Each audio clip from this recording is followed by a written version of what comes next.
कहीं जमीन पे है तो मुझे दर्शन दे मालिक। मैंने कोई अस्पताल नहीं छोड़ा, मैंने कोई सियानो दिमानो नहीं छोड़ा। मैं ऐसे पड़े थे खाट पे जिंदा लाश। हम तरसते थे सब चीज को, हम खाट पे परे परे रोते थे। भगवान हम पे दया कर। संत रामपाल जी महाराज ने हम पे दया करी, हमें जीवन दिया। नमस्कार जी। नमस्कार जी। क्या नाम है बहन जी आपका? राजवती शर्मा। बहन जी आप कहाँ से आए हैं? सरस्वती कॉलोनी फरीदाबाद। बहन जी संत रामपाल जी महाराज से नाम दीक्षा आपने कब ली? 2009 में। बहन जी संत रामपाल जी महाराज से नाम दीक्षा लेने से पहले क्या आप कोई भक्ति साधना भी करते थे? मैं भोले की बहुत पुजारिन थी, बहुत पूजा करती थी भोले की। जहाँ भी कोई बता दो कि वहाँ भोले ज़मीन में निकले हैं, वहाँ दर्शन दिए, मैं वहीं पहुँच जाती थी। मैं बहुत व्रत करती थी भोले के, इतने व्रत करे मैंने भगत जी, बहुत ज़्यादा पूजा करी मैंने, कथा कीर्तन बहुत। मैं रात दिन भोले की पुजारिन रहती थी मैं। बहन जी आपने बताया कि आप भोले जी की भक्ति करती थी, कथा करती थी, कीर्तन करती थी, तो फिर इन सब भक्ति साधनाओं से आपको क्या लाभ मिले? कुछ भी लाभ नहीं मिला भगत जी, और कष्ट पे कष्ट आते गए मेरे को। मैं बहुत दुखी सर, इतनी दुखी थी मैं कि मैं जानूं और परमात्मा जाने। मैं इतनी भगवान को ढूंढती थी कि हे भगवान तू कहीं ज़मीन पे है तो मुझे दर्शन दे मालिक, मेरे कष्ट दूर कर। मैं भगवान की तलाश में रहती थी। मैंने कोई अस्पताल नहीं छोड़ा, मैंने कोई सियानो दिमानो नहीं छोड़ा। मैंने बहुत दुनिया भर के, मैंने बहू भी तेल छिड़क के पुलिस चौकी पहुंच गई हमारे खिलाफ। हमें टीबी की बीमारी थी और पित्त की थैली में पथरी थी, थायराइड भी था, और कोई पित्त की थैली का ऑपरेशन ही नहीं करता था। सफदरजंग में बहुत टेस्ट करवाए हमने, कहते थे तुम्हारी दिमाग की बीमारी है, हम तुम्हारी जान नहीं बचा पाएंगे।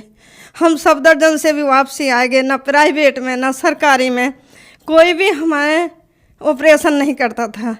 और सर हम आए के घर बैठ जाते थे, रोने लगते थे। हमने कोई अस्पताल नहीं छोड़ा जहाँ नहीं दिखाया, हमारा ऑपरेशन नहीं करा। तुम्हारा दिमाग की बीमारी है, हम पे 4 कदम नहीं चले जाओ, टेस्ट करने को खून नहीं मिलता था। डॉक्टर ने हमारे कहते थे तुम्हारे शरीर में इतना भी खून नहीं है जो हम टेस्ट को ले लें, और हम कहाँ से तुम्हारा टेस्ट करें। हम घर आए के रोने लगते थे कि हमने क्या किया जो हमें इतनी बड़ी सज़ा मिल रही है। हम बैठ जाते थे परमात्मा की शरण में अपने की में, और भगवान को याद करते रहते थे। सब ने मना कर दिया। बहन जी आपने बताया कि आप जो भोले जी की भक्ति करती थी, कथा करती थी, कीर्तन करती थी, व्रत करती थी, इन सब भक्ति साधनाओं से आपको कोई लाभ नहीं मिले बल्कि हानि हुई। आपकी इतनी तबीयत खराब हो गई कि डॉक्टर ने आपको ऑपरेशन करने से मना कर दिया कि आपकी पित्त की थैली में पथरी है, दिमाग की बीमारी है, और भी बहुत सारी समस्याएं आपको थी। डॉक्टर ने आपसे कहा कि आपको खून की कमी है, हम आपको ऑपरेशन नहीं कर सकते। आपने बहुत सारे हॉस्पिटलों में दिखाया, बहुत सारे डॉक्टरों को भी दिखाया, तो फिर संत रामपाल जी महाराज के बारे में जानकारी आपको कहाँ से मिली? हमारी कॉलोनी में विनोद भगत जी रहते हैं, उनने ज्ञान गंगा दी। हमारे भगत जी ने पढ़ी वो किताब, पढ़ी भगत जी ने, तो वो बोले कि तुम यहीं से ठीक हो सकती हो। ज़मीन पे परमात्मा आए हैं। मैंने कि कहाँ के? हिसियार में। मैंने हम चले जाएँ कि हाँ चले जाओ। संत रामपाल जी महाराज के आश्रम में गए, दयालपुर में आश्रम था, वहाँ हम गए और वहाँ से हमने दीक्षा ली। बहन जी हमने सुना है संत रामपाल जी महाराज से नाम दीक्षा लेने के बाद उनके अनुयायियों को कोई ना कोई लाभ जरूर होते हैं, चाहे आर्थिक हो, शारीरिक हो, मानसिक हो या भौतिक हो। तो क्या आपको भी कोई लाभ मिले संत रामपाल जी महाराज से नाम दीक्षा लेने के बाद?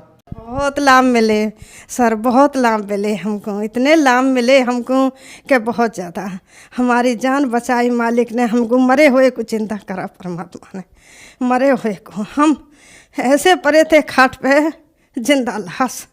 हम तरसते थे सब चीज़ को, हम खाट पे परे परे रोते थे। भगवान हम पे दया कर।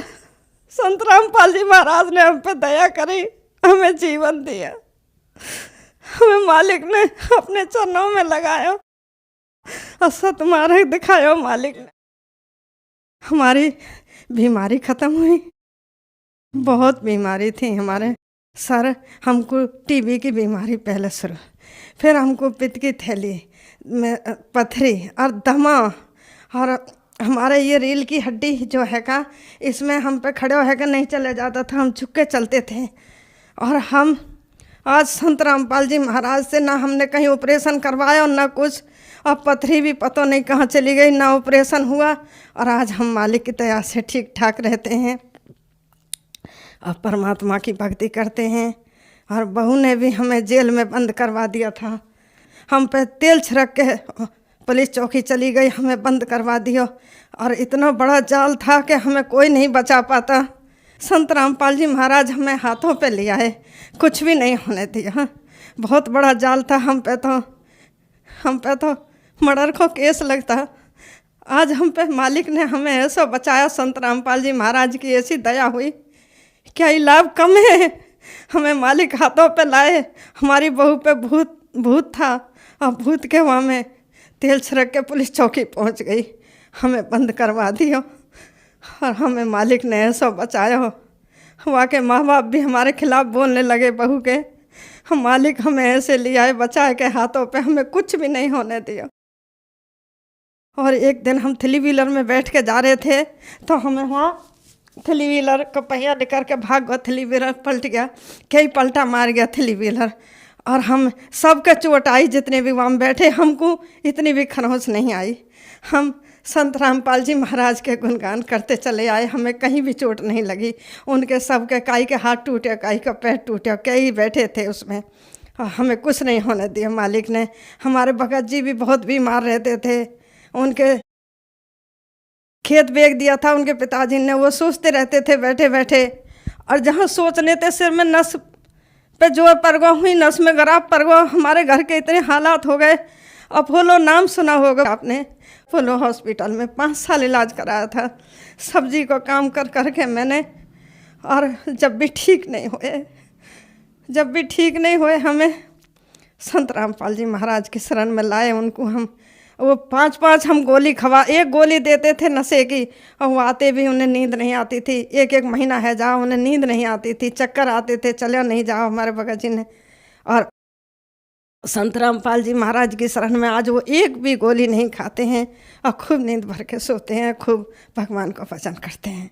बहन जी, आपकी बहुत दुख भरी घटना है, आप बहुत ज्यादा दुखी थे। संत रामपाल जी महाराज की शरण में आने से पहले आपको टीबी की बीमारी थी, आपका एक फेफड़ा खराब हो गया था, एक ही रह गया था, आपको दमा की बीमारी थी, थायराइड थी, रीढ़ की हड्डी में भी दिक्कत थी। सारे डॉक्टरों के पास गए, डॉक्टरों ने मना कर दिया कि आपको दमा की बीमारी है, हम ऑपरेशन नहीं कर सकते। आपके पति को भी दिमाग की नस में परेशानी थी, वो जरा सा भी सोच लेते थे उनकी दिमाग की नस फटने को हो जाती थी। आपने बताया कि आपने 5 साल सब्जी बेचकर दिल्ली के अपोलो हॉस्पिटल में उनका इलाज कराया।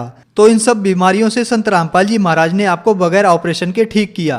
आपके पति को भी संत रामपाल जी महाराज ने ठीक किया। तो जो श्रद्धालु आज आपको देख रहे हैं, आप उनके लिए एक उम्मीद की किरण हैं। उनके लिए आप क्या संदेश देना चाहेंगी? क्या वो भी संत रामपाल जी महाराज से नाम दीक्षा लेने के बाद ठीक हो सकते हैं? हाँ जी, गारंटी से हो सकते हैं।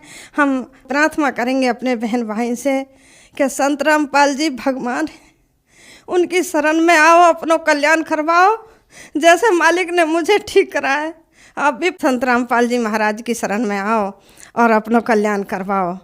बहन जी, संत रामपाल जी महाराज की शरण में कैसे आ सकते हैं?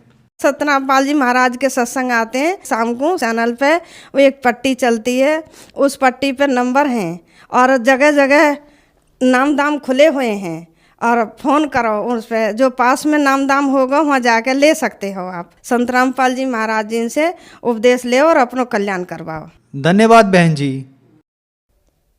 सत साहिब।